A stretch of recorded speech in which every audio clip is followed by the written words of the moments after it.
What is going on, everybody? For those who don't know, I go by Philly Mike, host of the Philly Talk podcast, and we got a really good one with you. It's streaming on both channels, so I'm going to introduce myself for the people who don't know me on his channel, and go ahead, introduce yourself. What's good, y'all? What's up, Skins Nation? Hell to them Skins. Thank you for having me on. We do it on both channels, so this is going to be lit. I'll shout out. I see some people in the chat. Brian Harden, what's up, man? He's a channel member. 1,000 subs and no video. Shout out to him. Nathan Strack, what's up? What's up? Rich Heigl, what's up, man? Abu Ho, what's good? Shout out to my channel members. What's up, y'all? Yeah, and so shout out to some of the guys in here already for me. Tyrese Washington, Murph DeKenzo, BLSG. What's going on, everybody? Mr. Stanley, what's going on? Like I said, we're going to have a really good one. We got a lot to talk about because we're going to talk about from the offseason moves that we got from the Redskins to the Eagles. I'm talking about, back then when big play Slay was a big thing for the Eagles. We're going to talk some draft, but we are going to get into what we think is going to happen week one. And as you see the thumbnail, I asked Ed a simple question. I said, who do you want me to put behind you on the thumbnail? And he said, give me Chase Young. So we already know that's going to be a big topic of this one. So go ahead, take it over. Where you want to start, Ed? I guess we can start with the draft. We can explain what you thought about your Eagles draft and how'd you feel about the Jalen Hurts pick? Well, overall, I like the draft because I believe that Jalen Reagor is an underrated receiver and what he can do. People just look at his speed and think he's a one-trick pony. A lot of people like to bring up drops, but they don't look at the context of these drops. I mean, he played with a horrible quarterback. He had one of the highest uncatchable pass rates in college, and he was still able to get the job done decently. But yeah, the Jalen Hurts pick is what really brought it down. A lot of Eagle fans are starting to come, not a lot. Some Eagle fans are starting to come around to the fact that it's an insurance policy. Maybe it mix and match some Taysom Hill type plays.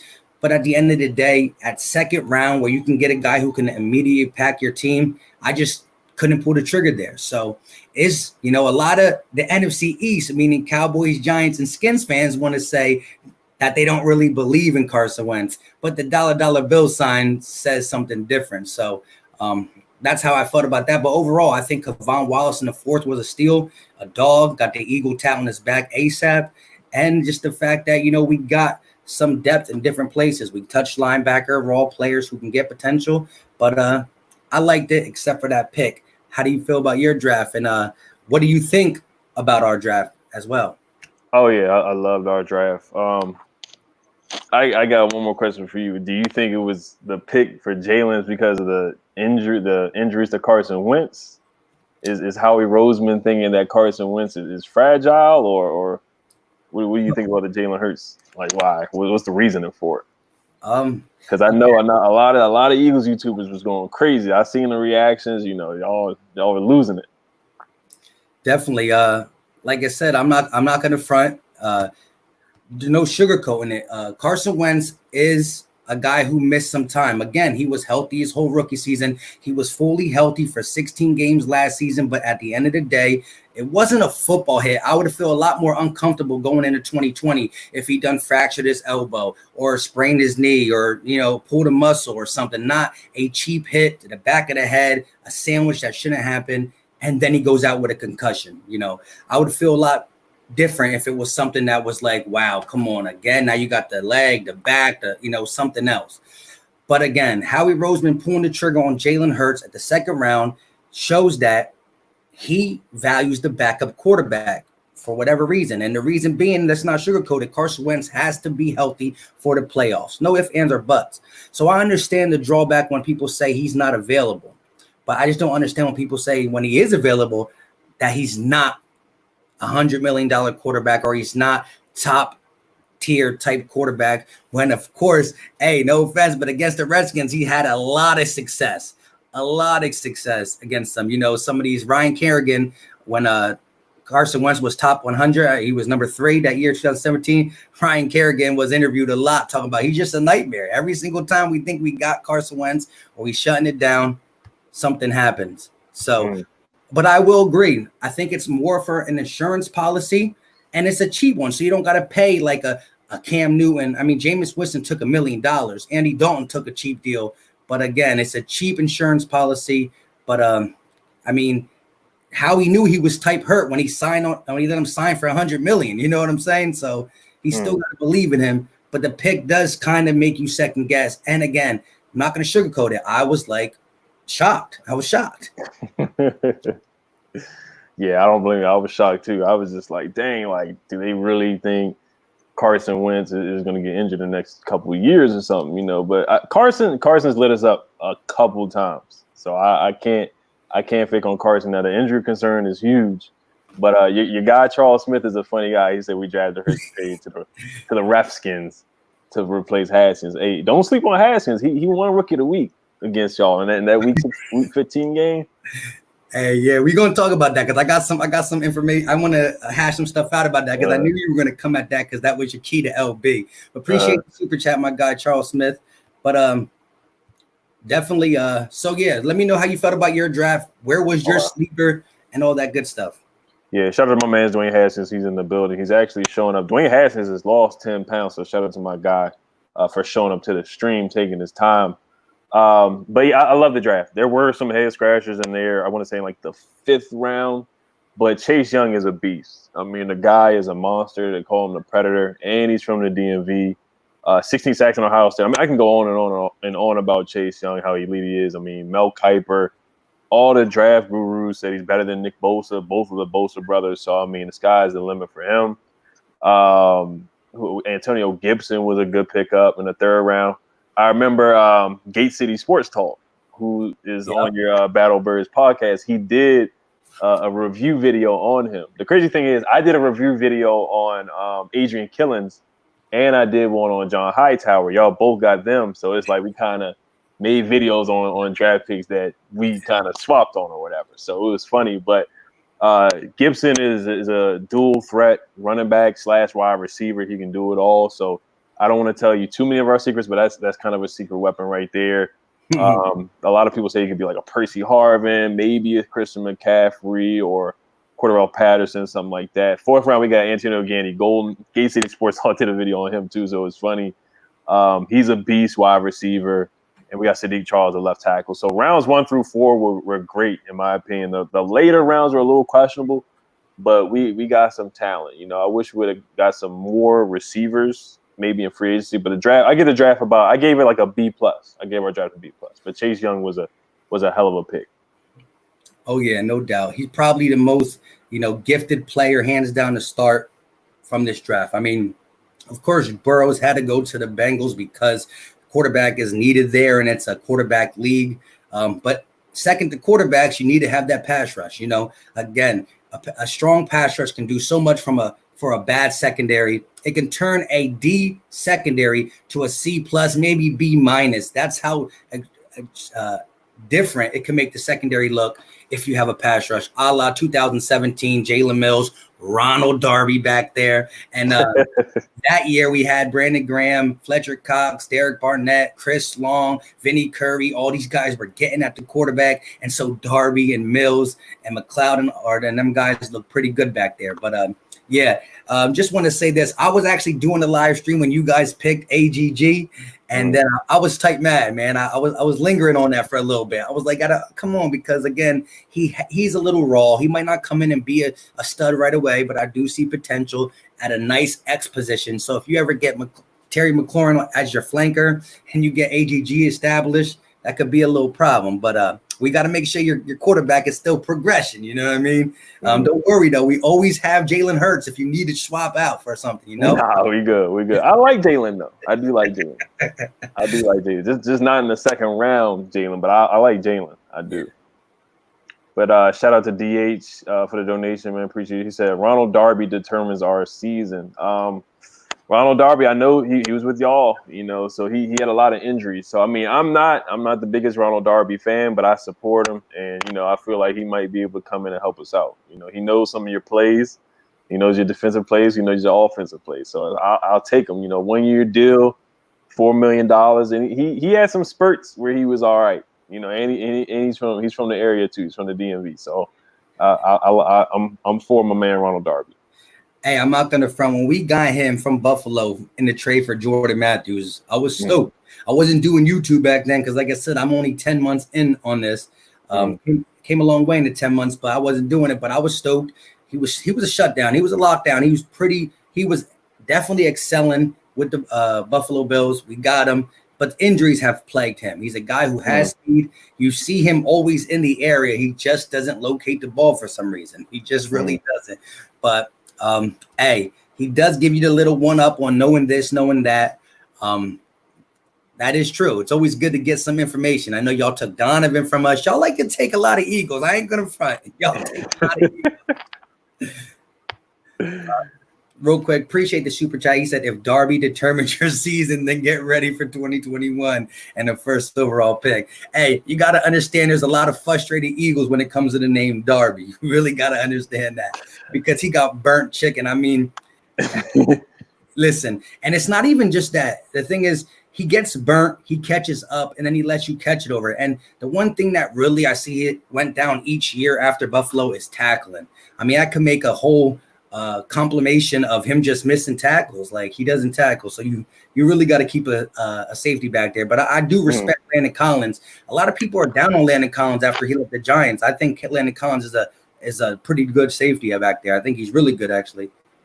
Yeah, I think Landon Collins is a beast. A lot of people say he's more of a not a great coverage safety, but he gets the job done. Honestly, he had like over 100 tackles, was a Pro Bowl alternate, was a leader of our defense. So I mean, I like Landon Collins. You know, the contract is a little big. I'm not gonna lie, but you know, he did pretty good for the most part. Our defense our coordinator was awesome. Like, you know, I don't know how you feel about Jim Schwartz. I heard he's on the hot seat this year.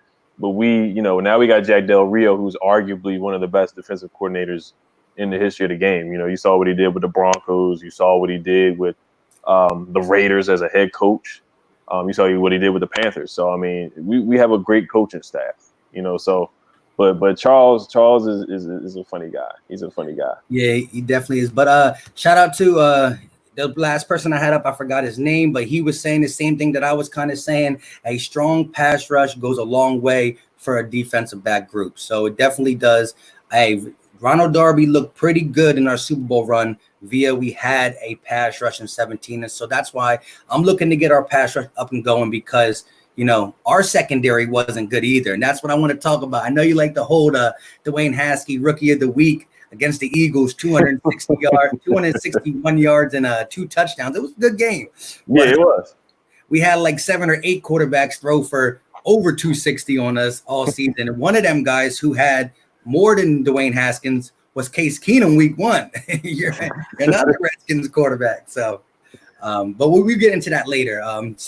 If you had to say, other than Chase Young, because he was your first round pick, same with my Jalen Reagor, what was your favorite pick of the draft and where? Like, it could be a later guy who's not better than your second round pick, but maybe because of that, where you got him from and the value getting out of that pick. Where do you think is your best one? I'm gonna go with Gandy Golden, AGG, man. He's a beast, 6'4". So he's not the fastest guy, but he can jump over you. He's super athletic, just smart. Can do a Rubik's Cube, is a gymnastics guy, just super, super athletic. And he breaks a lot of tackles. He can bully you. So he's going to be nasty. He's a 4th-round pick, and a lot of people say he's the steal of the draft. So, I mean, the sky's the limit for him because I know you guys know about McLaurin a lot because McLaurin, you know, he did a lot to you guys last year. So most games. Yeah, so, you know, he needs another receiver to help him out on the other side. It could be Calvin Harmon, but Antonio Gandy Golden looks like he has the tools to be the next big thing. Yeah. He said Nathan said I would be scared to play against that D line. And then you got another one says they want Goddard. Hey, you got to admit, that tight end duo we got going there, Zach Ertz and Dallas Goedert. Dallas Goedert showed last year, especially as much 12-man personnel that we needed to use because of the Nelson going down, Jeffrey going down, Jackson going down, and the fact that J.J. Arcega-Whiteside really couldn't get nothing going. I mean, we were throwing to our tight ends constantly, but Dallas Goedert, he's showing that potential. So one thing I want to say about this year, the 12-man is going to be scary with speed guys on the outside. So people always say speed's not everything. That is 100% true. You got to catch the ball. But when you lack so much speed, it's lacked as much speed as we did last year, it's really going to do something for the guys like Zach Ertz and Dallas Goedert and Miles Sanders, who, yards from scrimmage, he was catching some deep balls himself. You know what I mean? So, but we get into that. I'm going to go, my favorite pick was Kevon Wallace in the 4th round. I thought he could be a 3rd round talent. He's a guy I can see us not starting over a guy like Jalen Mills right away or Ronnie McLeod, but we like to do a lot of sub packages, 3 safety looks, bringing them down in the box as like a will linebacker, because as you know, our linebacker group is pretty suspect.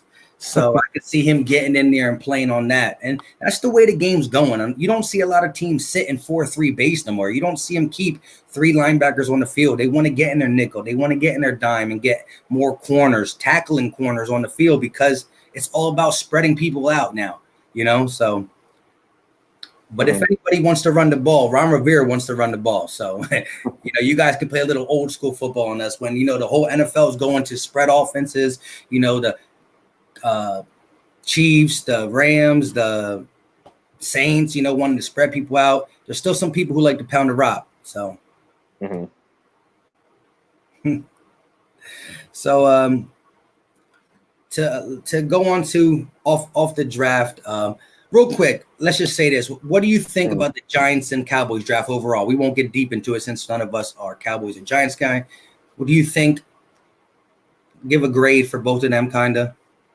Cowboys, they get a B+. I think the CeeDee Lamb pick was a great pick. I'm not gonna lie. It was rough when I saw it happen. I was like, wow, because a lot of people think he's better than Jerry Jeudy, so he might have been the best receiver in the draft.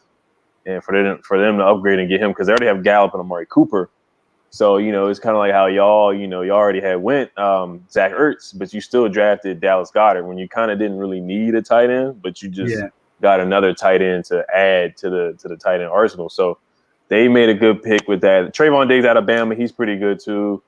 They got another corner, Reggie Robinson out of Tulsa, and then they got a defensive end, Bradley and because they're lacking at the corner because they let Byron Jones go, so they're lacking at that position, and then they're lacking at edge rusher because they let Robert Quinn go, who was actually decent for them, and they let him walk. So those are the 2 positions that are pretty weak for them, in my opinion. They think Aldon Smith somehow is going to come back and help them out because he hasn't played since 2015 or something like that. So they're relying on him to help their pass rush. So I don't believe in that. Then they got Don Terry Poe and free agency, some old guys. So their defense is still suspect. Their defense is special teams suspect. Offense is decent. They got a lot of weapons. So their grade was like a B+, A-. Giants, they got Andrew Thomas, the left tackle. I kind of wanted him too. That was a good pick. I'm not going to lie. So it's going to be him versus Chase Young for like the next probably 10 seasons. So that was a good pick. Trying to think who else they ended up getting, but I gave them a B+ too. Andrew Thomas was a good pick. I think they got Xavier McKinney too for defense. Their defense was awful last year. It was terrible. So they needed some defensive help, and the offensive line was bad. So they addressed those positions. I give them both kind of B+, A- range. I think they were all right. I agree. And so let me, Brian saying, Mike, what are your concerns or what might be the Achilles for the Eagles offense and defense? Well, one of the Achilles will be the fact that Brandon Brooks tore his Achilles. So no pun intended. That's my guy. We all know he's one of the best right guards in the game. I like to maybe say one, but I got to shout out my guy Quentin Nelson for the Colts. That dude's a monster. So it's 1 and 2, 2 and 1. But yeah, man. I mean, at the end of the day, our linebacking core is a little soft.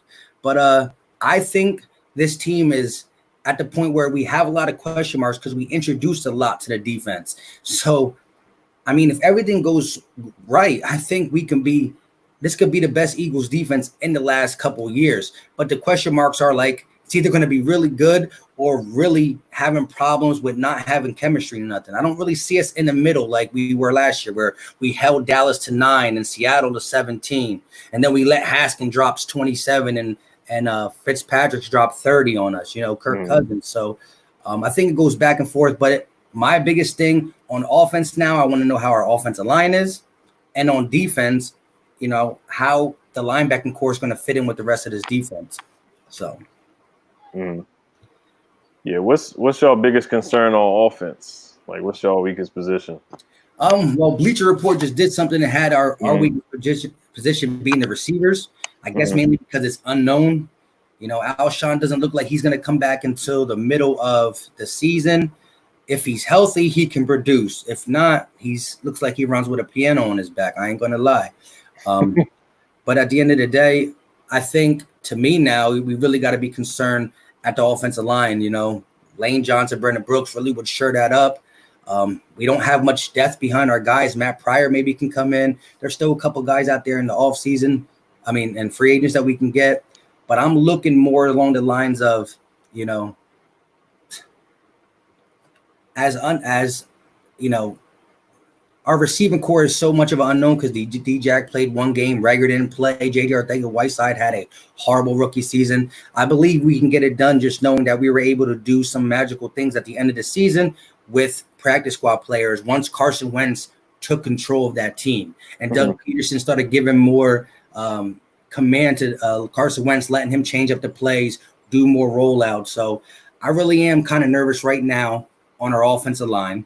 And then on the defense, probably the linebackers. Where do you fall as a Redskin content creator? Where is your Achilles heel on both offense and defense? It might be left tackle right now. We got a rookie in Sadiq Charles out of LSU. He's a rookie. So, you know, you don't know what you're going to get.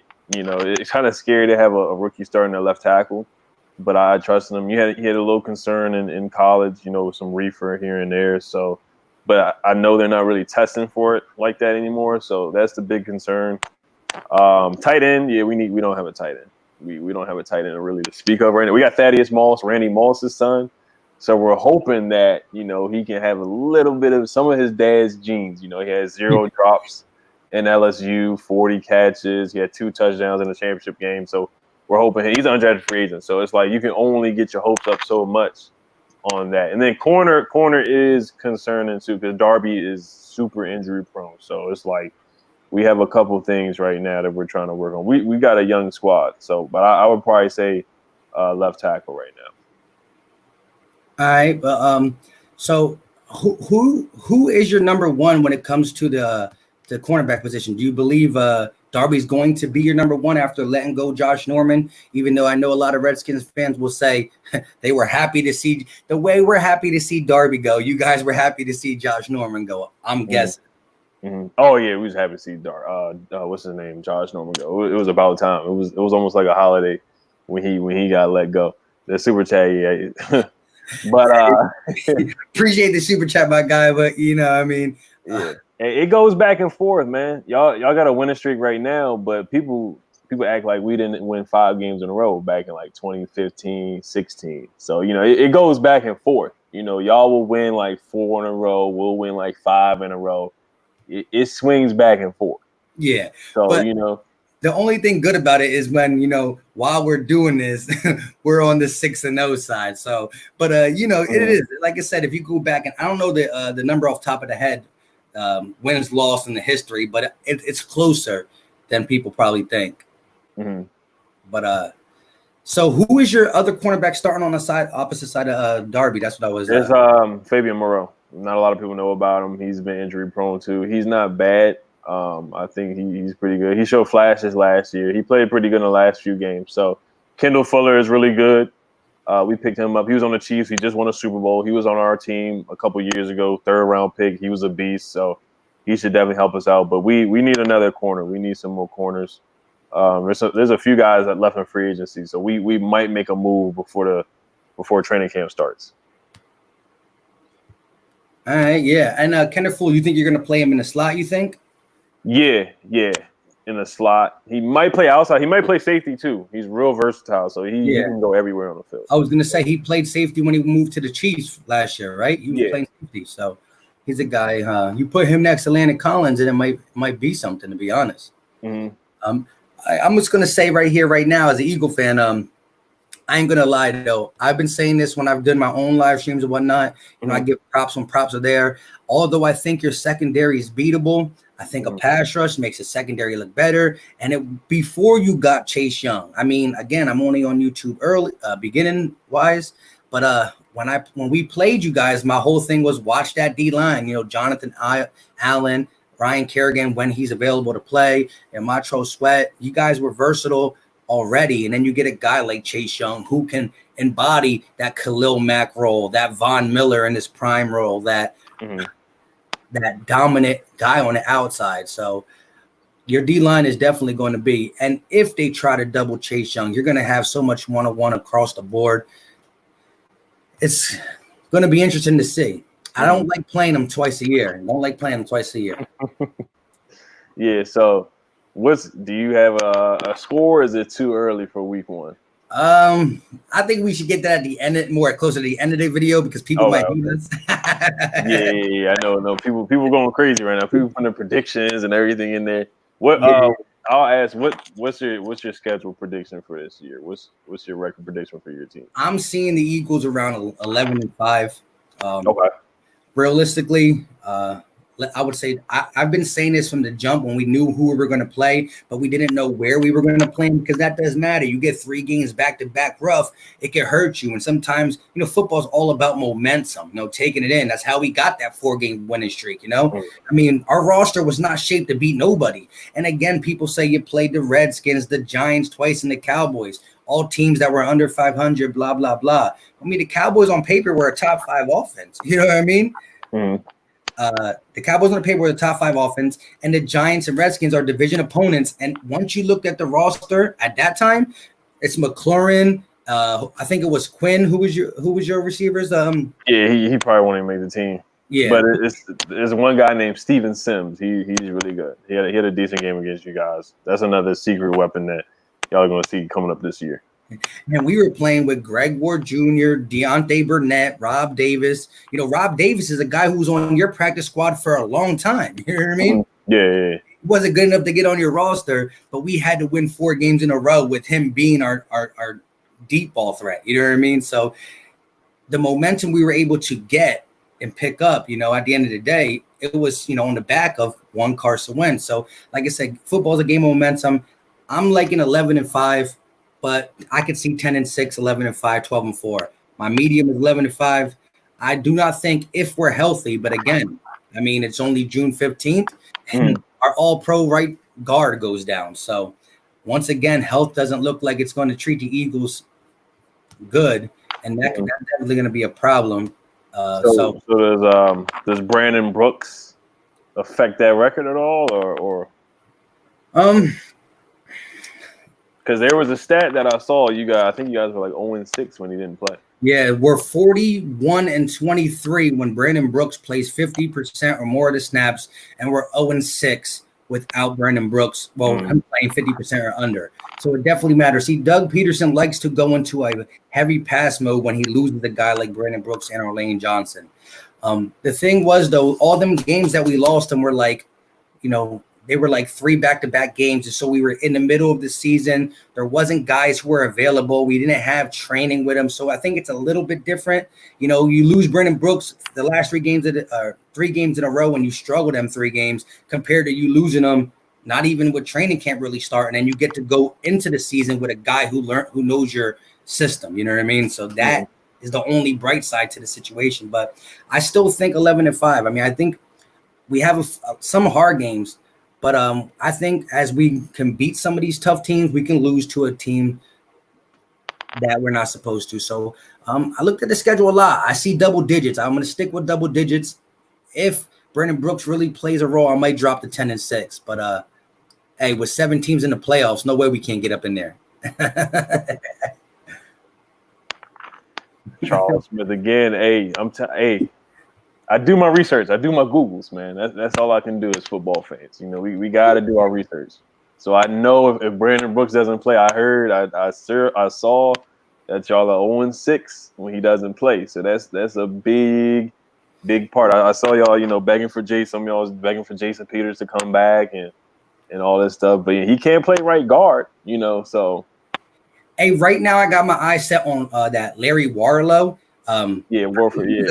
He was a 3-time Pro Bowler for the New Orleans Saints, but it was a money issue. But now that he's been on the open market for so much, your value starts to decline. It's like, look, you're trying to sell your car for $5,000. After 3 months, nobody's buying it. You like $3,500 or best offer. You know what I'm saying? So they want to play. So I'm hoping we can get one of these guys out there on a discounted rate. Mm-hmm. Now, that's my guy. He said Eagles will go 8-8. Not 11-5. Now, how do you feel about the addition of Darius Slay? Because I know in the past you guys have gotten big name corners, and like Byron Maxwell didn't work out, and Nnamdi Asomugha didn't work out. So like, what makes you guys so happy and think that Darius Slay is going to be any different than that? When we got Nnamdi Asomugha, I believe our defensive coordinator was an offensive line coach before, and Juan Castillo. So I believe the system that we played that year, that whole dream team, Vince Young scenario. So I mean, it was a bad time to be an Eagle fan. We don't have many of them, but that was one of them. But so I look at Big Play Slay as a different person. He's a ball heart kind of guy. Even when Nnamdi Asomugha was at his best, he was a guy who just deflects the ball, plays man only, and that's it. We try to run zone. He can't play zone. He doesn't know where to do. I think Big Play Slay can do a lot of man, a lot of zone. And I like the fact that Schwartz is our D coordinator, another guy who used to be a head coach, a guy who knows Big Play Slay because he was there and coached him. So I'm a lot more secure with that fact, because when we had Asante Samuels and a good D coordinator, Lito Shepherd and a good D coordinator, Sheldon Brown and a good D coordinator, the JJ, the Jim Johnson era before he passed away, rest his soul to cancer. But, we were good. But that whole Nnamdi Asomugha, we had an offensive lineman who shouldn't have been there. And even Byron Maxwell, when we got him, but I knew from the gate he wasn't good. He was a part of that Legion of Boom, and they made him look good, So I think, again, Big Play Slay actually had a pretty not that good of a year last year. So, right. But I think, again, the Lions. So I believe Big Play Slay is going to be able to do what he needs to. Will he not get burned? He's going to get beat. Every cornerback gets beaten nowadays. It's a lot harder to play cornerback. 10 years ago, you can get away with a lot of hand grabbing. Now you can't do nothing. They favored the receivers so much in this day's game. So it's a changed game. You got to be able to put up points. Mm-hmm. Yeah, because, recently, your secondary hasn't been good. So I don't know if it's a Jim Schwartz problem, because like you said, every time I look up and I see Eagles games, Ryan Fitzpatrick going off, is Case Keenum going off, or Kirk Cousins going off. So I was just trying to figure out, is Darius Slay really the answer to help you guys out? I just wanted to say this too. Another thing is, when you got a guy like Darius Slay, so if he shadows, he's going to help a guy like whoever's our opposite corner of Darius Slay, whether it be Sidney Jones, Avonte Maddox, maybe Jalen Mills plays a little bit down there, a guy like Trevor Williams, who we got. You're going to look at the fact that if he goes into the game knowing that he only has to D the number 2, if we're playing against the Redskins, he don't got to worry about Terry McLaurin at all. You know what I mean? That's going to enhance his game, be able to play better his style. And I'm not saying Big Play Slay won't get hit 1 or 2 times by Terry McLaurin. He's an upcoming guy. I rock with him as a decent receiver in the NFL for being so young. But it changes the game. I mean, we know Darius Slay likes to take Amari Cooper out of the game, So I just think it's going to be able to enhance it. And again, I'm putting my faith in Jim Schwartz as a D coordinator compared to what we had the previous times we had a lockdown. You know what I mean? Oh, yeah. Shout out to Skins fan all day.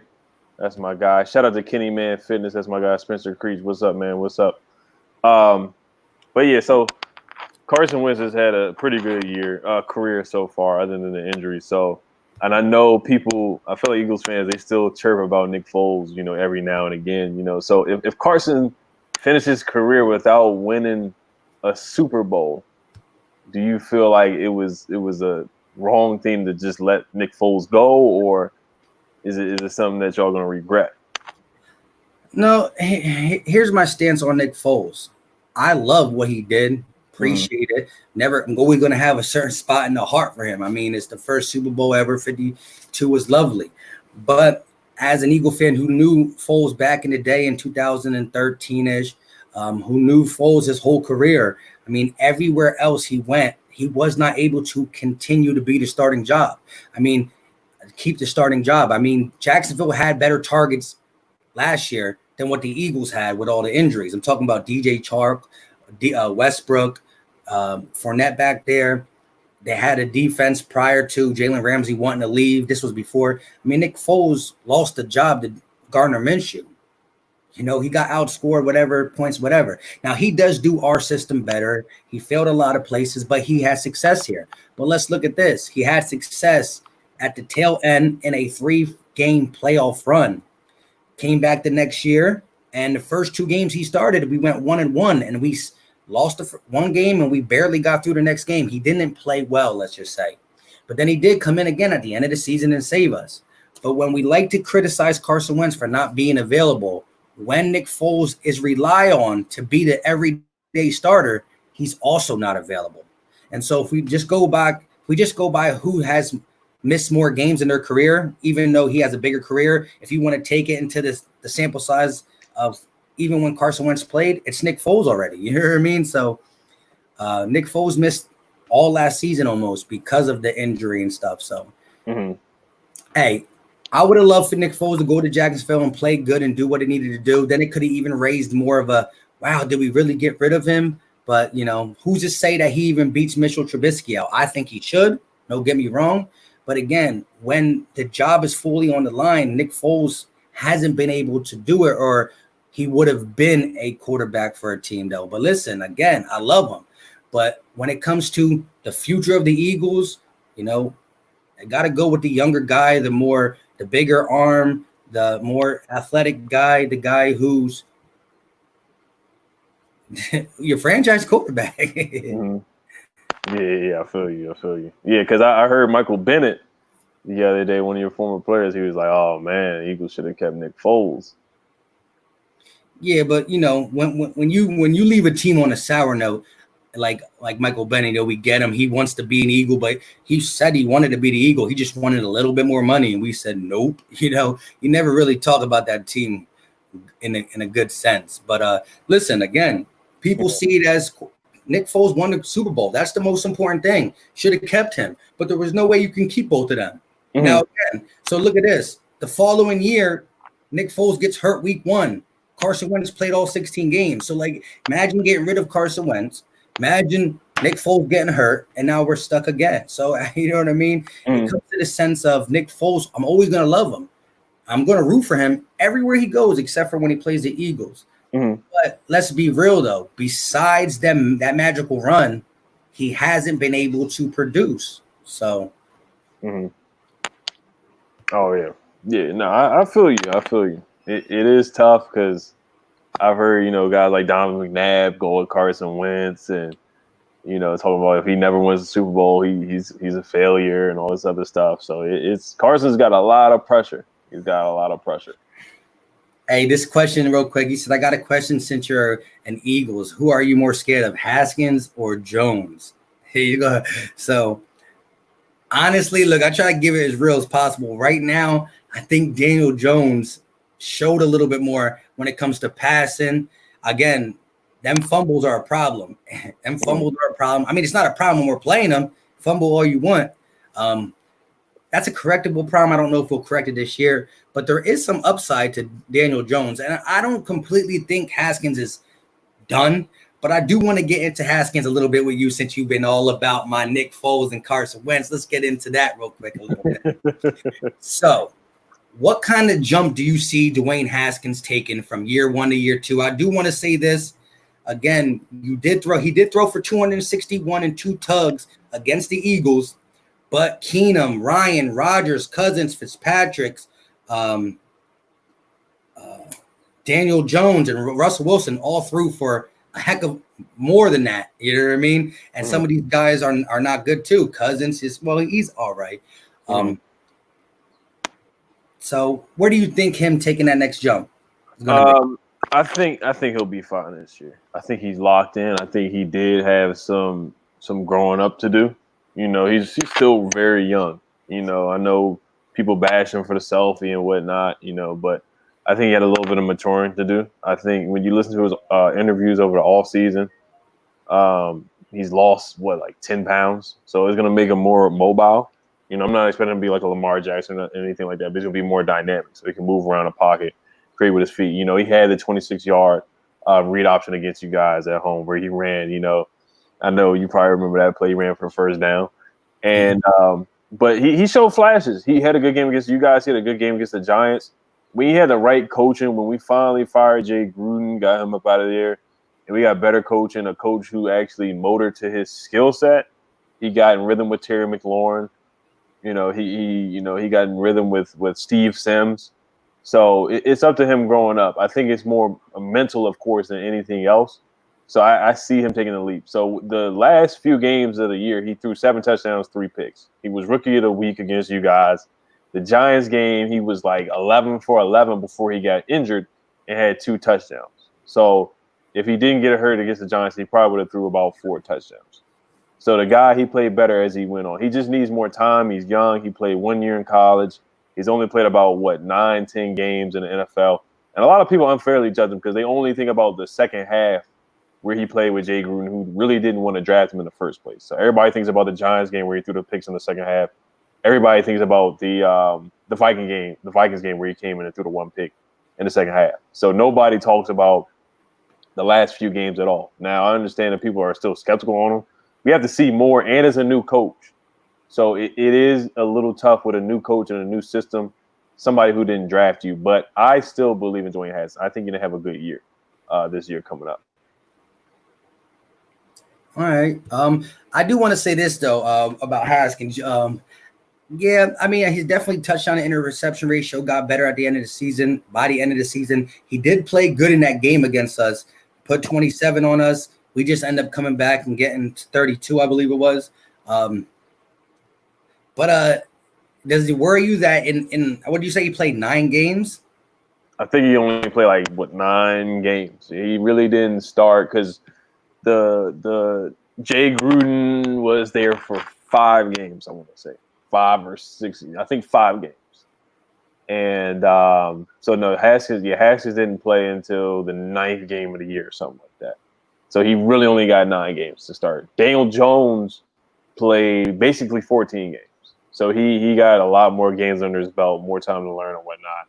So he did have a little bit of an advantage over Dwayne Haskins in learning and whatnot. I was going to say when I was looking at, Dwayne Haskins a little bit, he only had 2 games over 200 yards passing. Mm-hmm. That was against the Eagles with 261 and against the Jets with 214.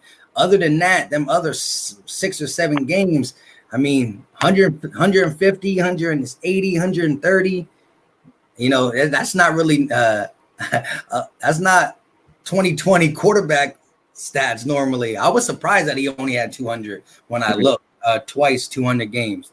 Mm-hmm. Yeah, so the interim head coach was Bill Callahan. He's about 75 years old. He runs the ball. Right. So he wanted to feed the ball to Adrian Peterson. So if you watch the games, it was hard to watch the games because we just ran the ball on first down, ran the ball on second down. It would be like 3rd and 9. Then he would decide to throw the ball. So it was a really old-fashioned. Shout out to B Swift Bees. He's a channel member too. Shout out to him. But it was a really old-fashioned offense. And then they let the offensive coordinator Kevin O'Connell, who's now with the Rams, call the plays where we were throwing the ball on first down, switching it up, mixing up, running a read option here and there.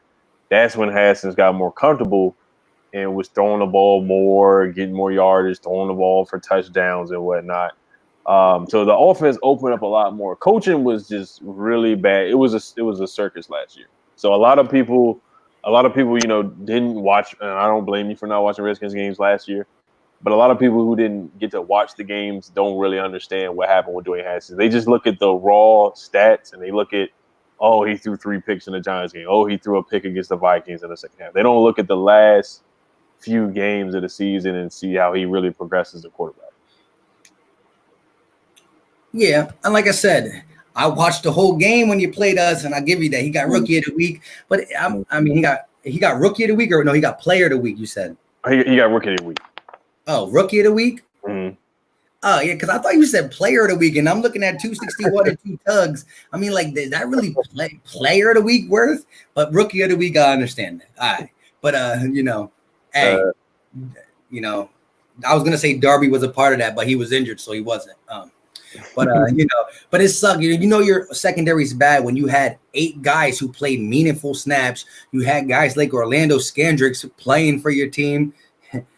Craig James. These are guys that you can't even go buy these guys' jerseys. They were there a couple weeks and out. You know what I mean? It's wild.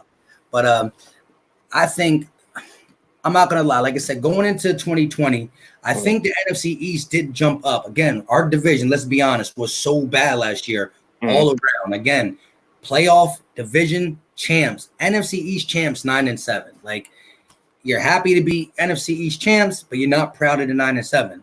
Even though in the back of your head you're thinking, wow, we still got 9 wins with guys that nobody knows. Josh Perkins, a third-string tight end, had to play slot receiver for us. Boston Scott, even though he played well, was an unknown commodity.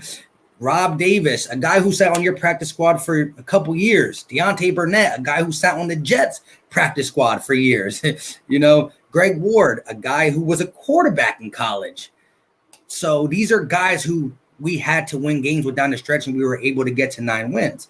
And that's why for a lot of people to say 11 wins is so crazy, if we were healthy last year, I think we could have got maybe a win or 2 more than what we had. You know what I mean? When you lose 3 offensive linemen, 3 receivers, a running back, 2 corners, a linebacker, that's a big part of your team in general. And we were still able to get 9 games. So I don't think double digits is so far-fetched if we can just stay healthy. And we proved, if not being healthy, we're still able to string along some of these wins.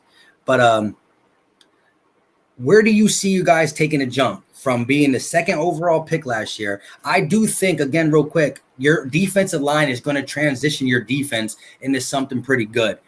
Still a little questionable about your secondary, but Ron Rivera, good coordinators, and Del Rio and Rivera can disguise things and makes it, again, Jim Schwartz was playing with 8 different DBs back there. So he played softer. You can't take more risks, but at the end of the day, you can do things to hide these guys' deficiencies. You know what I mean? I can't ever say that word right. But where's the jump do you see that the Redskins is going to take? I think this year we're going to be I think 2021 is the jump. I think it's going to take a little bit of time. We got a lot of young guys, a lot of rookies. We're relying on Dwayne Haskins, who's a 2nd-year guy, Steve Sims, 2nd-year guy, Terry McLaurin, 2nd-year guy, Darius Geis has barely played, a lot of injuries here and there. AP is older, but he's still reliable. Chase you signed him? Huh? You signed AP? He had an option. So we did the option. We picked up the option. We picked up the 2nd-year option. So AP is still on the roster. We have a lot of running backs. I see Eagles flip talking about Nelson Aguilar. I know you guys love Nelson Aguilar. Was gonna say, but yeah, I think the year after this year is the jump and the cap space. Alex Smith, he'll be off the books, so we can get a big name free agent. We don't you don't necessarily have to get a big name free agent, but next year's free agency, maybe you can go after George Kittle if he's available for the Niners. If they actually don't let him, if they don't resign, which they probably will, but that's just a name to throw out there in free agency, like Hunter Henry, another tight end. So 2021 is more set up for the Redskins to be successful. I think this year is more of like a rookie, seeing where Dwayne Haskins is at, seeing how good of a player Chase Young is off the rookie season, and Ryan Kerrigan's in this last year. So there's a lot of 1-year deals. There's a lot of 1-year prove-it deals. So we're gonna have more draft picks next year too. So I think 2021 is the year. Yeah, Rico said Jalen Ramsey. A lot of people want Jalen Ramsey. He's supposed to be a free agent next year. So if the Redskins somehow, some way can pull that off, which I don't think will happen, but if they somehow get Jalen Ramsey, who knows? It could be an elite defense with Chase Young and Jalen Ramsey on that roster. Real quick, shout out to Eagle Clips, Bashir Randall, and Sports Tings and Eagle Season. What's going on, my guys? But yeah, so again, I like how you're coming more realistically. Anything can really happen in the NFC East because it's the NFC East. I do believe your team is, just getting a guy like Chase Young on an already stacked defensive line is going to really help it out. Again, I like Terry McLaurin a lot. I'm not gonna throw too much shade on Haskins. I just don't really know how I feel about him yet. Again, I didn't watch much Redskins games because of the Keenum starting at first. You guys falling so far out of it, which actually no one was really out of it because the whole NFC East was bad. You didn't get out of it until like week 15 or something.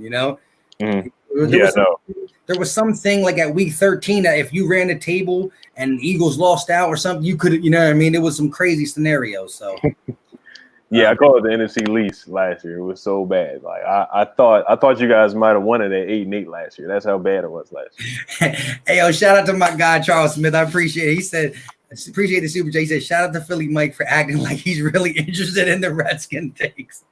I know it's tough, brother. Hey, appreciate you. But nah, like I said,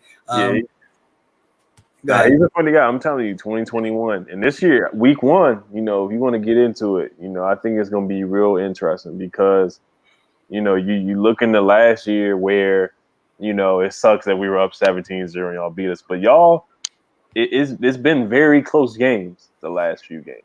Yeah. So.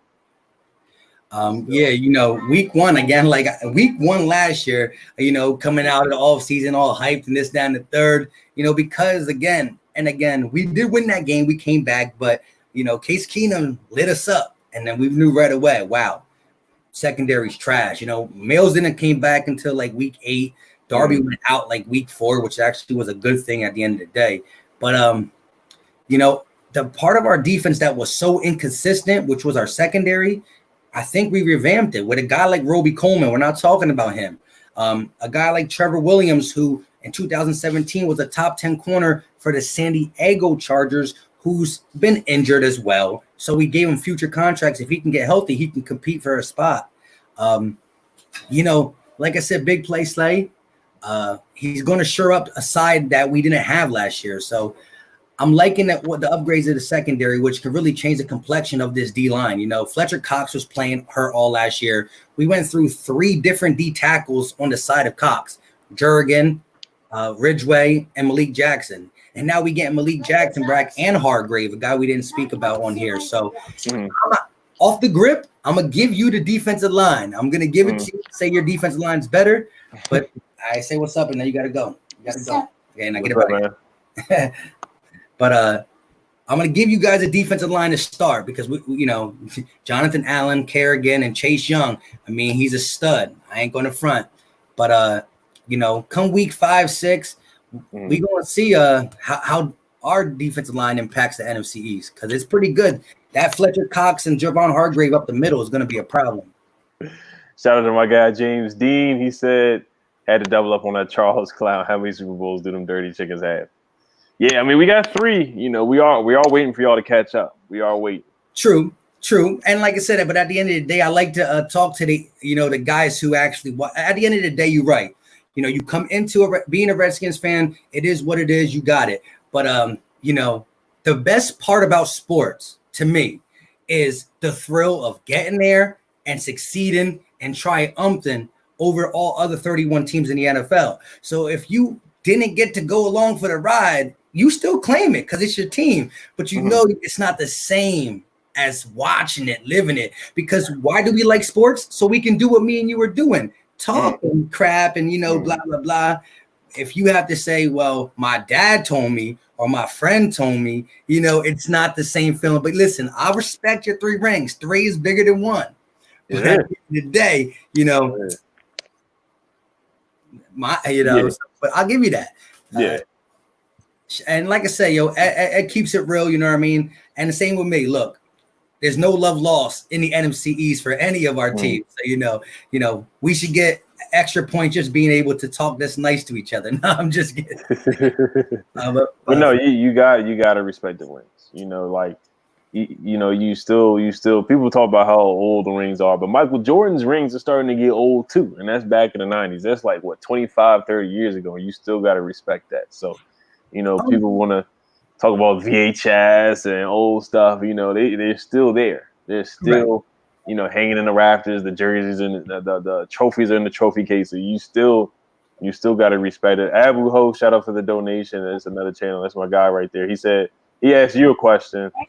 He said, Philly Mike, do you hate the Cowboys? It was a super chat. Yeah, How come I don't even see it? it's like way back. But yeah, he said, Philly Mike, do you hate the Cowboys?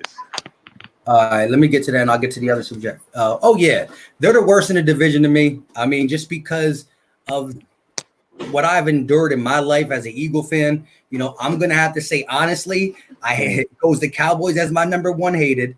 It's just in my blood. I got Cowboy fans who are friends, but it's in my blood to hate them.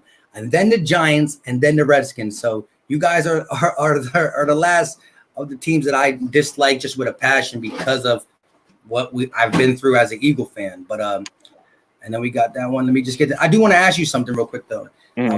Appreciate the super chat, Philly take with RB, my guy. I want to know what both of you guys think that the stat line for D-Jax is going to be week 1. 152 tugs again. I'll let you take that one. Okay. Well, Josh Norman's gone, so that's not going to happen again. Chase Young is here. D-Jax did cut us up. If he can stay healthy and play a full game, then he might get to 90 yards. But he's so fragile now. Who knows if he can even finish a full game? Can he finish? Can he make it through the whole game without hurting his abs or something? Abdominal energy, pulling a hamstring. I mean, the guy can't even play a full season anymore. So he might go off though. I wouldn't be. Of course, we won't be surprised if he gets like a 70-yard or 80-yard touchdown. He definitely can break out.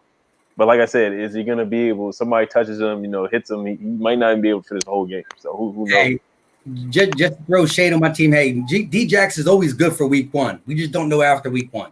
That's facts. That's what happened last year. I was like, man, dang, couldn't D-Jax be out for game 1? If D-Jax wasn't there, who knows? We might have ran away with it. But D-Jax, it'd have been very hard to catch up. Yeah, but D-Jax, he just shot out of a cannon, and I was like, bruh.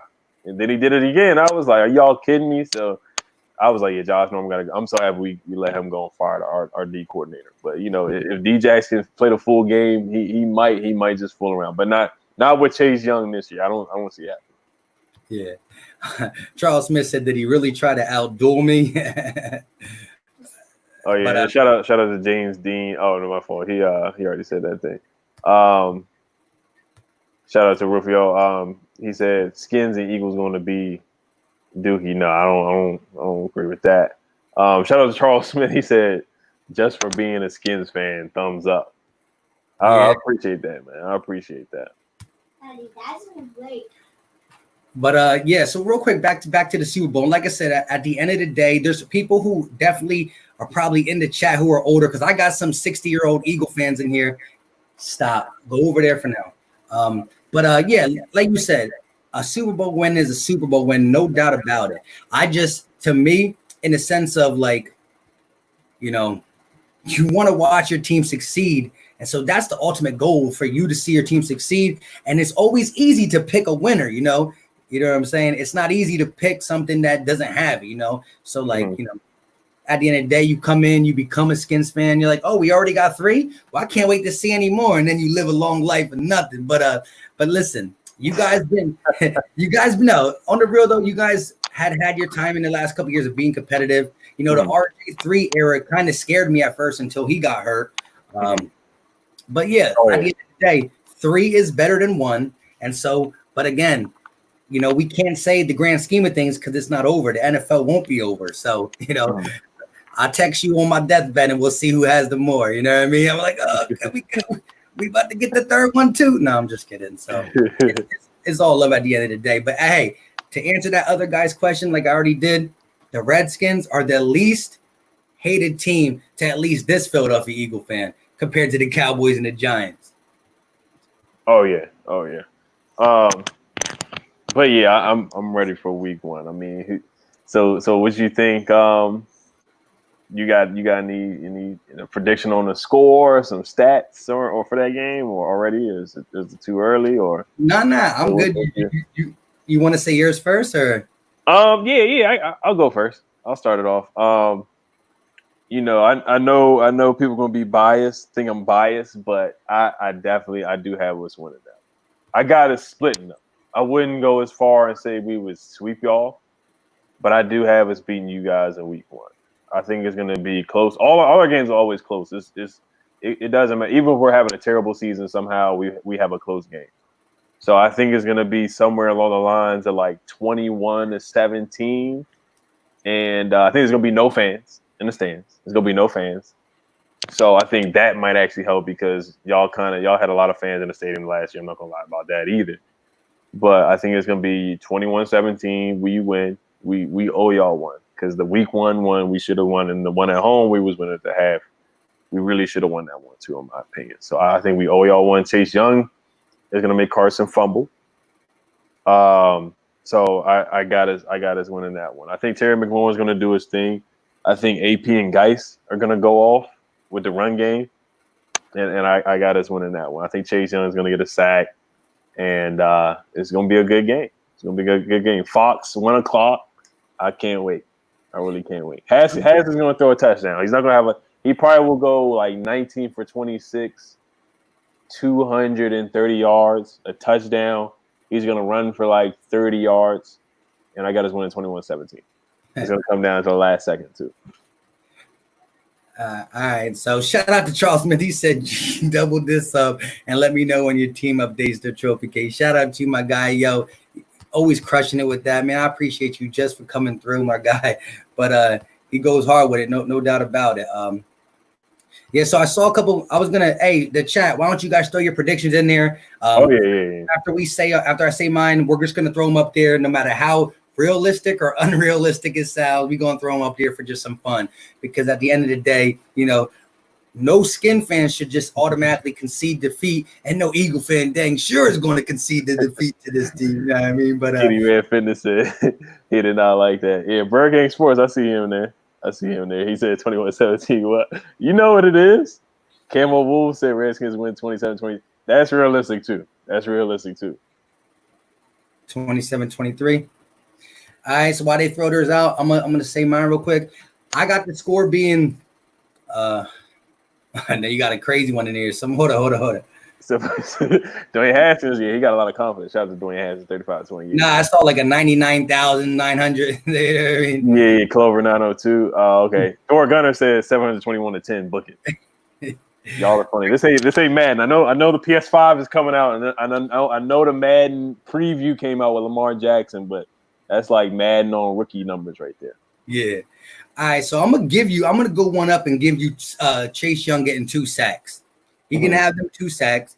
He can even make Carson Wentz fumble week 1 because he quite frankly didn't get the whole, don't let it go. So he fumbles one game week 1. You guys looking, pretty whatever. I got Carson Wentz thrown for 250 plus. Okay.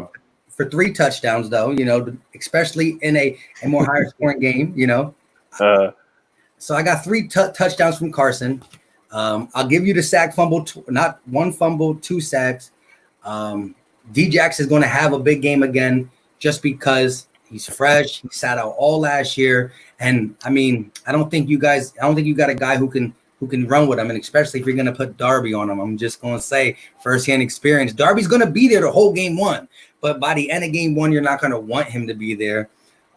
So D-Jax is going to be a big part of his 250. 3 touchdowns. Our defensive line is going to get 5 sacks in this game. 5 sacks off the rip. No one outdoing Chase Young's 2 or 3 sacks, but our D line is going to get 5 sacks. I got it being 31-21. 31-20. I think it's going to be a one score game. I don't think it's going to be like 2 scores.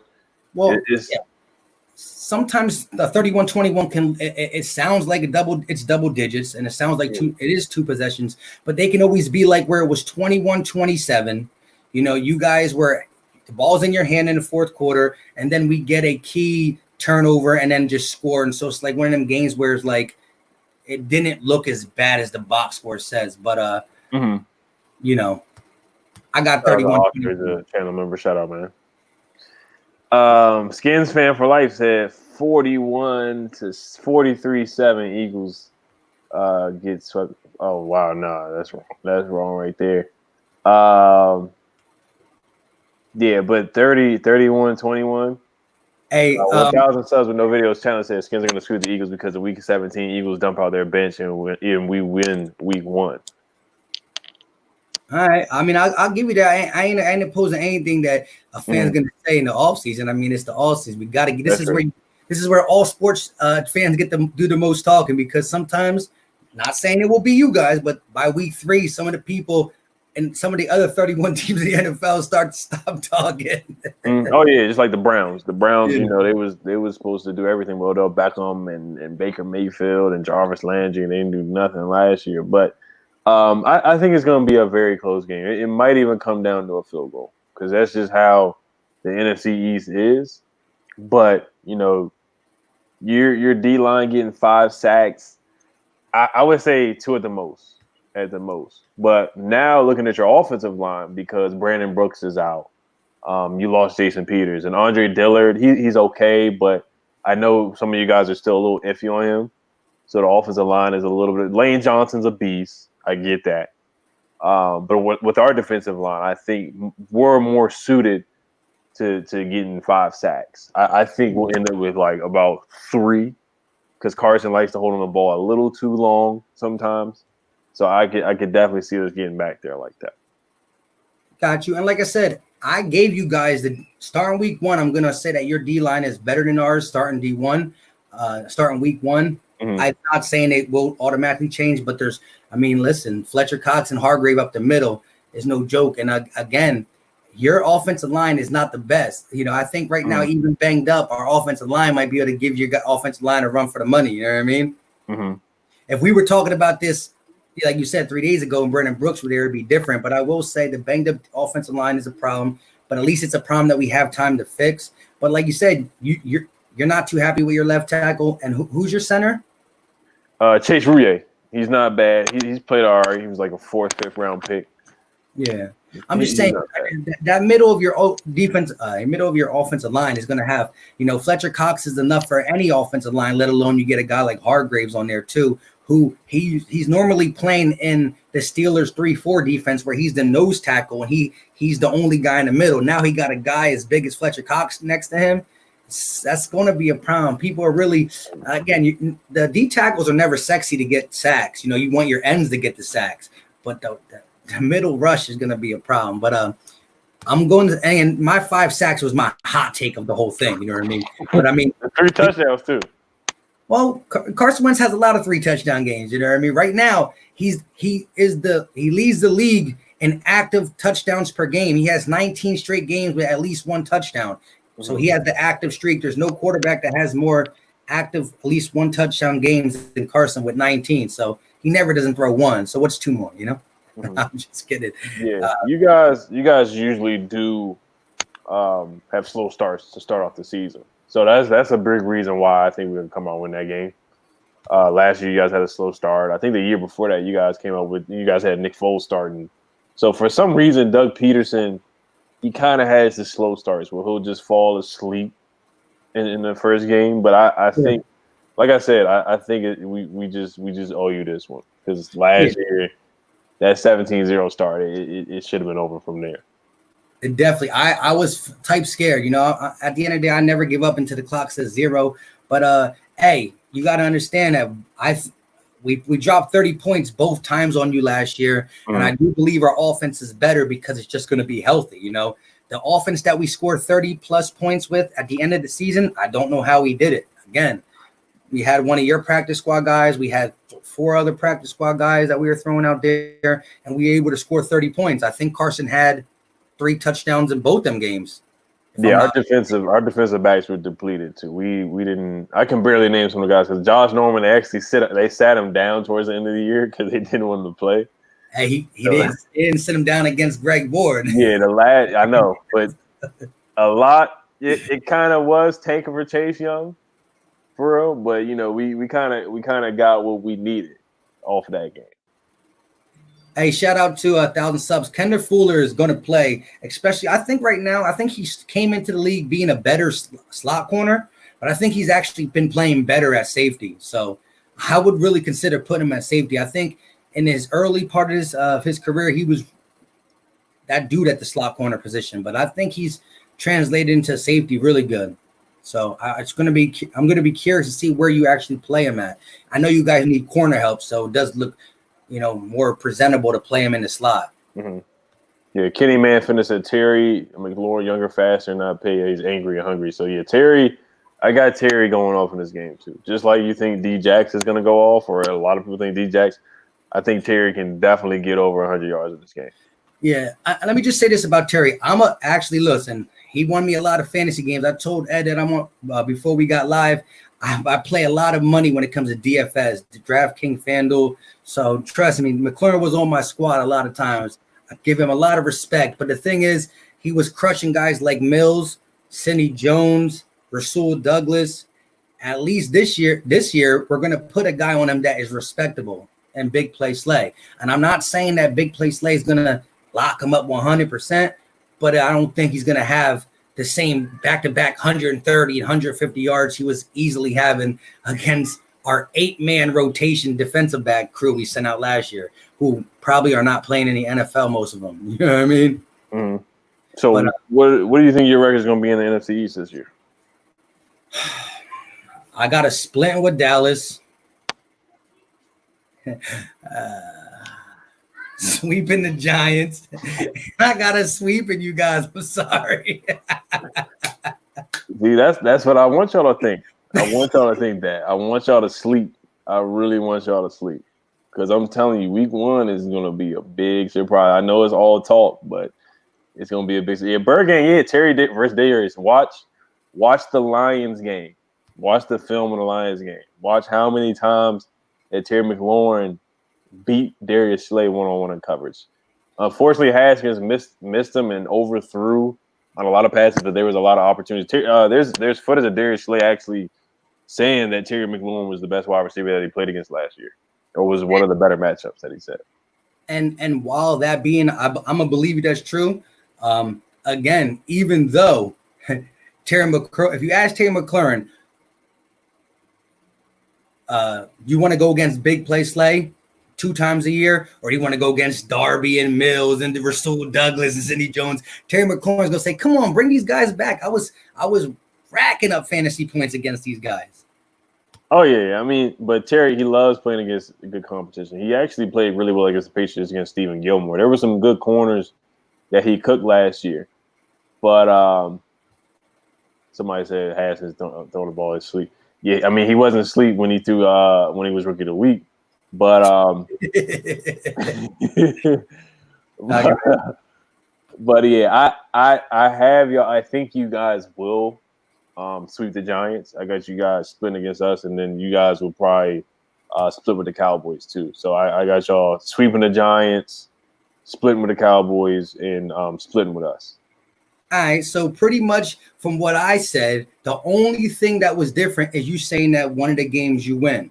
And let's just say this though, how divisions match up. Like, look at last year. The Dolphins beat the Patriots, the Falcons beat the Saints, the Seahawks lost to the Cardinals. I mean, a division opponent who shouldn't beat you at times can get one over on you guys. Now, in the last 6 games, it hasn't happened. But you know, we're definitely going to see. And I at the end of the day, I do believe Ron Rivera and your D-line is a change of pace. You know, to me, I like to build from the D-line and the offensive line back and front.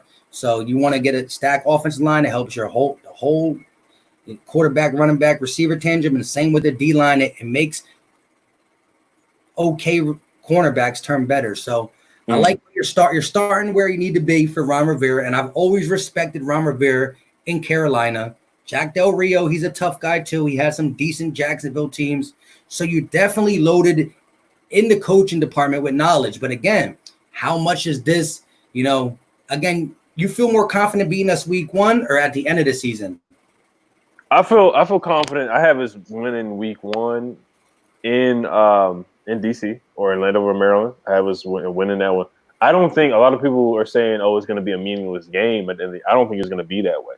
Nah. I think it's still going to be a competitive game for you guys. I don't think you guys are going to be 12-4 where you can just sit starters out. I think it's still going to be like 10-6, like or 9-7, like it's last. I think 10-6. I think you will be better than last year, better than the 9-7, or it might be because unfortunately the injury bug is coming again. You know, it's already starting again. Shout out to Oscar for the donation, but for some reason you guys just can't stay healthy. And I feel like the wide receiver position, you guys got a lot of young talent and rookies, but you didn't really upgrade, for in free agency where I thought you guys could have used a veteran receiver. You got Jalen Reagor instead of Justin Jefferson. I think that was a questionable move, in my opinion. So I think, that moves like that in the Jalen Hurts pick where you guys could have went somewhere else and got another receiver in the second round, maybe a Denzel Mims. I wanted Christian Fulton. What'd you say? I wanted Fulton from LSU. Or where you could have upgraded in the draft, like you said, Christian Fulton. I think moves like that kind of made you guys 9-7, and Brandon Brooks getting hurt. I don't wish any injuries on you guys, but you don't have Alshon Jeffrey. He's a big question mark. Y'all just don't have that possession receiver. You have a lot of speedsters with Reagor, Hightower, and Quez Watkins, who's a later round pick, but you don't have that dominant receiver, so that's why I think you guys will probably be still in that 10-6, 9-7 range. And Deshaun Jackson is just, you can't really rely on him to stay healthy the whole season. Well, here's my thing. Guys like Jackson, who can be maybe in and out, Goodwin, who could be maybe in and out, stuff like that. You got to remember the speed we got is going to open it up for, we do have dominant catchers. They're not receivers, but guys like Dallas Goedert and Zach Ertz beat man-to-man coverage, they get them 10-yard catches, them 15 yards. They're going to be the guys that, like, when we want to go deep and we want to open the offense up, we do this, that, and the third with our speed guys. But at the end of the day, we're going to be able to have our guys who can catch over the middle, catch contested catches and stuff like that. Real quick, shout out to the Super Chat. You're a Skins fan, so we'll see your opinions, see where your opinions take you. Yeah. Same for you, Charles. We'll see where the opinions take you, man. That one's for you. Oh, shout out to my man. Hey, Juice that's my guy. He's a Packers fan, but he's always supporting Dwayne Haskins, man. He's always defending him. People go for Dwayne Haskins' neck, and Juice is there to back him up. He said Packers beating the Eagles this year. I also think Haskins, make sure you guys sub up his channel. His channel is a lit channel. I also think Dwayne Haskins will have a solid year. Thank you for that. He will become great, and Chase Young will win Defensive Rookie of the Year. So that's something that is very realistic to have both things I can see happen. So shout out to the Juice Alert. I'll definitely check you out. And let me just say this. There's 5 key games that were really hard that I told on my channel that I want the Eagles to go at least go 3-2 in. It's the Saints. At least that's going to be in Philly in December. It's the Seahawks. They have our number, but that's going to be in Philly. San Fran, that's in San Fran. That's going to be tough. Baltimore, at least that's in Philly. And Green Bay, which is in Lambeau. And so I want to go 3-2 there. And a lot of people are sleeping on the Packers, at least that I know. But I'm kind of not, because in Lambeau late in the season, it's hard to play there. And Aaron Rodgers threw 400+ yards on us. And if it wasn't for that pick at the end of the game, it might have been a wrap. So Aaron Rodgers beating back-to-back is going to be hard, especially in Lambeau late. So that's one of them games that I'm saying is going to be a tough one. So shout out to your Packers. Right. So, yeah, I mean, I see, like, because a lot of people were saying week 17, you're going to be sitting on stars. I just don't see it that way. I do have you winning the NFC East, but I think it's still going to be a dogfight. Yeah, and Stephen LeBron, listen, we beat them in here, but it's not hard to beat a team that plays so good at home in cold weather back-to-back. So I'm not conceding the loss. Don't get me wrong. You know what I mean? Who knows? Again, Aaron Rodgers not there when we play him. It's a different story. I mean, who knows? Maybe Jordan Love is good. I don't know. But it's definitely going to be a battle. Listen, at any given Sunday, the hopes you got, you lose one or two dominant players, it could change the whole complexion of a season. So it's a sport where it gets tough. So it's going to be rough. It's going to be rough. Like I said, I just looking forward to Carson Wentz. I believe we can have another 16-game season. We got to shore up the offensive line. So what is your record, you said? I don't think you said what your record would be. You think it is? I think it's going to be 6-10 this year. 6-10? 6-10. We were 3-13 last year. So, and you never know, because you look at the Niners, they got an elite pass rusher in Nick Bosa, and he changed the team to get 12-4 the next season. They got better coaching. They got a lot of better things though, not just Nick Bosa. that is true. That is true. They have a legitimate tight end in George Kittle. You know, Kittle broke out. Jimmy G was a great game manager. Kyle Shanahan's scheme was dirty. Mostert and Breida in that running back crew did dirty. I mean, then you got Nick Bosa, but you also got the other D lineman. I forgot. DeForest Buckner and Armstead. Richard Sherman locked up. Like these. So but you see with the D line, you see where I'm going with the D line. I'm not saying we're going to be 12-4 or 11-5 and nothing like that. I think at best our ceiling probably is like 8-8, 9-7. You know, because you still have a second year quarterback who only played 9 games last year. So I'm not expecting for him to go out there and throw 25 touchdowns, 30 touchdowns. I think his projected stats, in my opinion, is probably going to be 20 touchdowns, 7 picks, which is a big improvement from last year, 22 touchdowns, 7 picks or something like that. That's where I think Haskins is going to be around that area, which is pretty good. But I got 6-10. There's still some growing pains, and we do have a tough schedule. The schedule is not that easy. I know on paper, because we play the Bengals and we play the Browns who were 6-10, and the Giants were bad, and you guys were 8-8 or 9-7. The Cowboys were 8-8. So I know.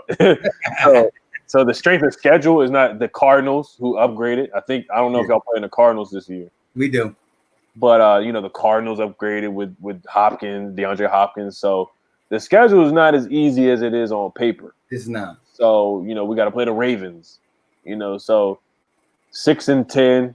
Beating y'all, splitting in the division. And the schedule's hard. You got to play the Ravens. You got to play the Steelers and teams like that. So they're going to be coming for everybody. So let me ask you this. I said my take on what we're going to do in division, and your response back to me was you agree with everything, but we're going to split one. So you said the Eagles are going to split against the Redskins, sweep the Giants, and split against the Cowboys, which would make us 4-2, right? Yeah, 4-2. Yeah. What are you going to go in the division, you think? Us, 3-3. Split either 3-3 or 2-4. I do believe we'll beat the Giants, and I got us beating y'all. The Cowboys, the matchup with the Cowboys isn't the best for, because Darby, they have CD, they got Amari, and they got Gallup. So that matchup is just harder for us. So I see either 2-4 or 3-3 in the division. All right. So, but hey, we get closer to week 1. We might have to make it interesting between us. You know what I mean? So, something light. Oh, what you mean? Bet wise, you know what I mean? Okay. We got a lot to cook it up. It could even be something funny for the channel where who's the team got to do something crazy on their channel real quick. Maybe something. Somebody said, I think it was Kenny Manfinney. He said you look like DJ Drama, so you might have to go bald or something like that. I wouldn't do that to you. We'll try to figure something out. I don't know if you got to wear a Redskins jersey or something, or I gotta wear like an Eagles hat or something, some BS like that, but he said bet some Henny. Yeah, we got time to think about it, but it could be cool. And like I said, after this whole thing, I'm gonna say this though. I believe the best thing that you guys did for 2020 in this whole offseason was, to me, again, your defensive line to me was already a solid B.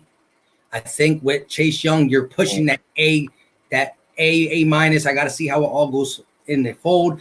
I put you in the top 5 D lines in the NFL. I'm giving you guys a 1-up on the Eagles D line, which I'm high on because of that gap, that middle gap pressure. And coaching. Again, you couldn't have got better coaches than Del Rio and Rivera. They're not being able to get chemistry with this whole pandemic. But I got to say this. You got the best coaches you had in a while. You got the best defensive line you had in a while, even though you guys always had a pretty nice D-line with Hainsworth and all that. You've always been. Oh, no, Hainsworth was terrible. No, in the beginning of it, when he first. Yeah, but you guys always been a formidable D-line. So. Yeah, right. Credit there. Where I do want to see and where I have questions for you and I think the Eagles can exploit is your secondary. And I'm not 100% sold on Haskins. He got Rookie of the Week against us, but I gotta see it more than just one time. Right. Oh, I got. There's 2 questions in the chat that are like Chris Hunter. He said, "What's Jalen Hurts' ceiling?" So that's for you. And then Charles Smith. I'm from PG County, like Adelphi, Maryland. So it's not far from like Hyattsville, College Park. So yeah, PG County. That's where Wale is from. Kevin Durant. I'm not a big fan of Kevin Durant, but a lot of PG County, Victor Oladipo, the basketball player. I can throw some names out there. A lot of good ballers from there. Your boy John Hightower is from PG County. I actually like John Hightower. That's one of the moves that I like. I think it's going to take some time for him to develop, but I do like you guys getting John Hightower. But yeah, Chris Hunter, shout out to him. He's a channel. He said, "What's Jalen Hurts' ceiling?" Listen, I think Jalen Hurts can be a good talent in the NFL. I think he got to be a little upset with just coming to the Eagles too, where they're already invested in Carson Wentz. Because I saw him do an interview with Moose, and Moose kept saying, "What if a team tries to ask you to be something different than a quarterback? What if they try to make you be a receiver? What if they try to do this with you?" He kept saying, "I'm a quarterback. I'm a quarterback. I'm a quarterback." And Moose was shocked about what he was able to do, drawing up paid plays, diagnose and stuff. I do think, he locked on a little bit to his first read, but he had CeeDee Lamb there. So, why not? In that conference, why not? He was catching over everybody. But I like his chances. His ceiling is to be his ceiling. So ceiling means like the best he can be. So if it sounds crazy, it can't be, because ceilings are hard to make it sound crazy. He got that Russell Wilson type mentality-ish, Being Russell Wilson is hard because, to me, he's second best quarterback in the NFL. And I think he can put fits with Pat Mahomes just because we only seen it once 2 years. But, yeah, he got that type of ceiling. But, again, I just don't think he's going to get much of a chance here in Philly. I love the kid, wish him the best. If, for some reason, Carson Wentz goes down, I'm not going to sugarcoat and say he can't go down. I hope to see something good from the kid. Any Eagle, I'm going to root for no matter what, But as somebody said earlier over here, well, no, for those who are coming in new, it was funny because Ed said this the best. He said that there's an Eagle content creator that I do a lot of streams with called Gate City Sports Channel, and he did 2 videos on AGG and Antonio Gibson, and he talked these guys up, and they went to the Redskins. And then Ed did 2 videos on Killins and John Hightower, and they came to the Eagles. So 2 guys Ed liked, 2 guys the Redskins, content creators liked, went to the Eagles, and 2 guys that we liked went to the Redskins. So it's pretty funny how that worked out. Mm-hmm. Oh, yeah. Somebody said Chase Young's from PG County as well. Shout out to Beltsville. I'm trying to see who said Beltsville. Patrick West, shout out to him. He said, sorry, Beltsville. Shout out to Beltsville, too. But, yeah, Killins is a good pickup for you guys. But do you think your team really helped Carson Wentz this offseason? And if Carson, knock on wood, if he gets another injury again, is it time to look at Jalen Hurts? Listen, if Carson Wentz would get an injury that is going to put him out the rest of the season, then realistically, you got to open your mind. And, at the end of the day, I'm a Carson Wentz guy, but if he gets hurt again long term, I'm not saying get rid of him or nothing like that. You still got to figure out what and can we do with this, because he's under contract. But my gut and what I can see, how he played, he didn't really change his style up. He got sacked a lot last year, and he went through some hits, and he was able to stay. And again, like I said early, if he would have left with a broken bone, a torn ligament, a sprain, anything physically, I would have been more worried going into 2020. But then a concussion that came, cheap shot, maybe not. Who cares? I think it was. Some people say no, but it was a bang, bang, back of the head to the floor. It's just something that you don't see every day. So I'm not as upset. Yes, I wanted to beat the Seattle Seahawks and try to advance, even if San Fran would have been tough or not. But again, I feel it doesn't sound right saying better, but at least he didn't go off with another legit injury that you have to really be concerned about going into 2020, or watch his back, or watch his leg, or watch his shoulder. You know what I mean? Mm-hmm. Oh, yeah. Because It's almost like a Derrick Rose thing where Derrick Rose just keep getting hurt. Don't say that yet. Come on now. It's getting there. It is, because it wasn't his fault. Clowney, I'll admit it was a dirty hit. It was some targeting. I feel like if you look at Clowney's body, his whole body just whipped into Carson's head for real. So that wasn't his fault, So we got a guy like that too. We got a guy on our team, Darius Geis, where if he keeps getting hurt, man, it's like we might have to move on. But I know Carson is more important because he's the quarterback. So and that brings up the Jalen Hurts thing again. But yeah, it's getting tough for Carson. Correct, but like I said, as you just explained there, again, as an Eagle fan who loves Carson Wentz, but I'm not afraid to tell the truth. Where it's like if week 3 he gets a season-ending injury, knock on wood, knock on wood. Right. But then you have to think about what we're going to do the rest of the season and how we go from there. But again, when you look at the grand scheme of things, he played 16 games, which showed he was durable in the NFL for 16 games. And it's not like we protected him any better. He got banged up, but he was able to get through all 16. And then in the playoffs, if he drops back that first play and gets sacked and he's holding his shoulder and he's hurt again, like his body can't take it. To me, it's more of a, wow, again, injured where he just can't take it. But like I said, the concussion is something that is unforeseeable. And especially if he got a concussion on a regular hit, I would have still been a little bit more mad. But just because it was an illegal cheap play, you're not going to see that most of the time because most players don't play with that agenda. You know what I mean? I'm not as worried. Again, if it goes 2017 ACL, 2018 back, 2019 shoulder, then it's like, dang. But I don't count this the same as the other injuries because of how and everything, the context in it. Right, yeah. So, but I just want to hear out of your mouth, besides the injury thing, as a talent, when you on Sunday, when you got a game plan for Carson Wentz and he has speed out there, how do you feel Carson Wentz? With him and D-Jax, they are a nasty duo. On you guys, I think that killed you guys the most last year. I think if you would have had D-Jax for majority of the season, maybe you might have fooled around and won 11 games. I won't go as far as 12, but I'm not even talking about as a team. I'm just saying, like when Carson Wentz has just a speed guy. So I'm just saying Carson Wentz, when it comes to arm talent, being able to make plays, athleticism, as a Redskin fan watching him for the last 4 years, is he top? Is he at least a top 10 in your eyes? On the field talent. I know when you look at the list, I know Pat Mahomes is better than him. Aaron Rodgers. I might go with Deshaun Watson a little bit over Carson, and Russell Wilson's better than Carson.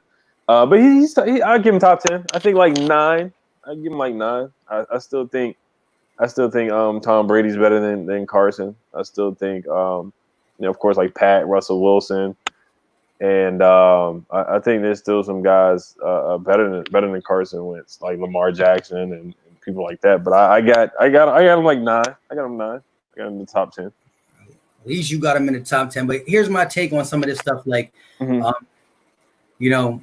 Tom Brady, GOAT, 100% GOAT. I'm not going to front. But like at his career now, I'm not too sure if he's not, we see some stuff. We're going to see really how he is with this Bucs team because he has all the tools in the world. No excuse. He had nothing last year in New England, but cough, cough. So either did Carson Wentz. You know what I mean? So they want to talk about Julian Edelman and N'Keal Harry being bad targets. We had who? You know what I mean? Except for our tight ends. I'll give them that. So, but I mean, when you look at it, if you compare right now Deshaun Watson's stats to Carson Wentz, I think Carson Wentz has, don't quote me wrong, I think he had a touchdown more or two, and like 300 yards less. So they were like 300 yards different in passing. I think Carson had one more touchdown. He had less interceptions, and he's throwing to nobody, and this guy got Hopkins. Now, again, on the field, I love Deshaun Watson. He's very clutch. But again, when you look at like the touchdowns being so close, the yards being so close, Carson Wentz having less interceptions and throwing to a bunch of no names compared to having Hopkins and Fuller and even Kenny Stills, start the way. But look, Russell Wilson, Mahomes, these are guys automatically I put over Wentz, even as an Eagle fan. But I got my guy up there. But again, that's why I said when he's on the field, because at the end of the day, there's a problem being that he hasn't been the last quarterback to throw a pass. So I shook it up as it was a concussion and not a bone injury, but he has to be the last quarterback that throws for the Philadelphia Eagles. No doubt about it. Right. Yeah, your best ability is your availability. So, you got I would even throw Drew Brees. I know a lot of people hating on Drew Brees because of what he said. But I would even throw Drew Brees in the top 10. So I think I would have him above Carson Wentz. Yeah, he said, "Tell that to Colin Cowherd." According to you cannot. You got to take. You can't listen to Colin Cowherd. You can never listen to what he says. Some of his takes are the worst takes. Yeah, I mean, but there's been others that had some wild ones too. So they all get a little funny every once in a while. But let me ask you this then. Realistically, I want to know this before we get up out of here. I know you got some big things going on at 9:30. I'm gonna tune in to that on Bad Dogs. Oh yeah, it should be lit. It should be tough. You got the goats of each content creator almost. LB's up there too. That's my guy LB. When it comes to Philly Fine and LB, they both goats. But let me ask you this. So you give me your take when it comes to listing 1, 2, 3, and 4, the best quarterbacks in the NFC East in that order. We're not talking about available. I'm just talking about talent. So if you can have that player for one game, talent, give me your order. Yeah, Carson's number 1. And then yeah, I know you guys are happy. But like I said, best ability is availability. So that does hurt Carson's stock, but he is the best quarterback in the NFC East. He proved it last year in that last game of the year, where he beat the Cowboys basically for the NFC East championship to make the playoffs. So I got to give it up to Carson. Number 2 is Dak. Dak he's not as bad as people think he is. I think he's not that. 30 touchdowns, 11 picks. I know most of it was against the Redskins and Giants. It was like 14 out of the 30 touchdowns was against us. And of course, he scored against you guys too. We all remember the 37-10 game, and then y'all got your revenge on them. That was an ugly Sunday night game. So he racked up some stats in that game too. But Dak is number 2. He just chokes. He just like Tony Romo. Tony Romo would choke in the last game of the year. Dak's starting to choke just like a yak dog said, "Don't let him bait you." Nah, I'm speaking facts. It is what it is. You got to be honest. What's his name? Carson is number 1 in the NFC East. Dak is number 2, and then 3 is my man Dwayne Haskins, and then number 4 is Daniel Jones. So Danny had some good games last year. The fumble problem is really bad. 18 fumbles. You got to work hard to fumble 18 times. Hey, we being realistic, Carson got to work on his fumbles too. So that's one thing. Carson got to not be able to fumble. I don't care if you get sacked, just don't fumble. That's big. And so far, guys like Haskins and Dak haven't had that problem. Dak had a fumbling thing early too, but he shaped it up, I think, quickly. Yeah. The thing for that is them. Right. The thing with Dak is good, but he kind of came in a great situation. They had Dez Bryant. They had who was it, DeMarco Murray at the time, or they drafted Ezekiel when they drafted him. They had Zeke. So he just came into a beautiful situation where Carson Wentz came into a tough situation. I'm not gonna lie. Same thing with Dwayne. Dwayne has his team, and Daniel Jones. All the NFC's quarterbacks came into a terrible situation. Y'all just came off of Chip Kelly. So y'all was really trying to get things back in order because Chip Kelly I wish Chip Kelly was still your coach because that's when we beat y'all 5 times in a row. So I really wish y'all somehow rehire him or something like that. But Dak came into a beautiful situation. He had Dez when Dez was good. He had Tyron Smith, all them guys. But yeah, Carson's number 1 right now. I give it to Carson.